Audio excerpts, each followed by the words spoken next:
بەسەر غەزەدا ئاگر دەبارێ سەدان مسلمان دەمرێ بەجارێ ئەمڕۆ جوولەکە بە وێنەی جاران خاکی مسلمان دەکات تۆپ باران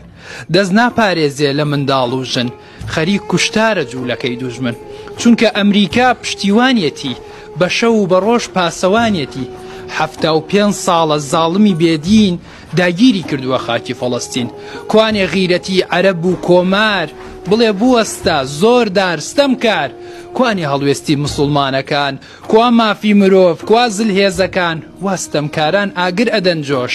بۆ کەسێک نییە پێیان بڵێ هۆش کوا ئیمام عومەر کوا سەڵاحەدین لە ژێر پێیانە دەلەرزی زەمین ئەی کوانێ عەلی نازناوی حەیدەر لە بن دەری کا دەرگاکەی خەیبەر جامیستەمیان تەواو پڕ بووە لە دەوری قودس هەمووی خڕ بووە